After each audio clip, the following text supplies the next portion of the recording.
যে ছেলেটা চায়ের দোকানে এটো কাপ ধুচ্ছে রাস্তার ধারে, তাকে ডাকুন।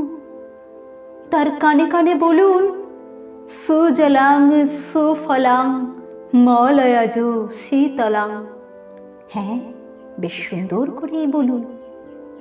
যে মেয়েটা চাকরির নাম করে বনগা কিংবা চাকদা থেকে রোজ সকালে ট্রেনে সেজে গুজিয়ে শহরে আসছে, শরীর বেচে চাল ডাল নুন কিনতে, তাকে ডাকুন।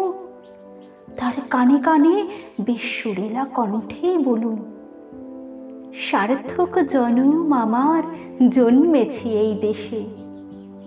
যে ছেলেটা লটারির টিকিট নিয়ে দরজায় দরজায় ঘুরছে আর বলছে, বিশ্বাস করুন আমি ভদ্রলোক, আজ 10 বছর হলো আমার কারখানা বন্ধ, লকআউট, তাকে ডাকুন। তার কানে কানে বলুন, বলো বলো বলো সবে, শত বিনা বেনু রবে, ভারত আবার জগৎ সভায় শ্রেষ্ঠ আসন লবে।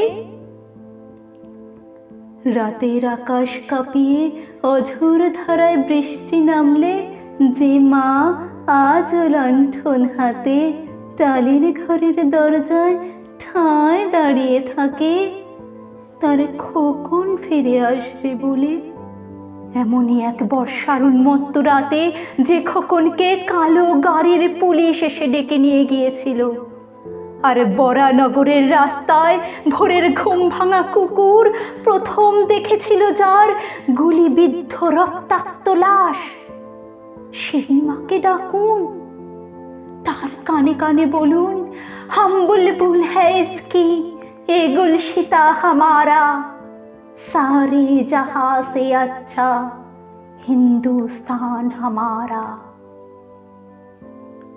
সবাইকে সব বলা শেষ হলে শুনশান শীতের রাতে 5 মাথার মোড়ে ঘোড়ায় চড়ে বসা সেই মহাবিপ্লবীর পায়ের দিকে ধীরে ধীরে এগিয়ে যান। ফাঁকা রাস্তায় রাতের বাতাসে কান পাতুন, শুনতে পাবেন সেই বিপ্লবী পুরুষের বজ্র কণ্ঠ, আমি তোমাদের কাছে রক্ত চেয়েছিলাম তোমাদের স্বাধীনতা এনে দেব বলে, আমি পারিনি, কিন্তু আমি আমার সমস্ত জীবন উৎসর্গ করেছি। আর তোমরা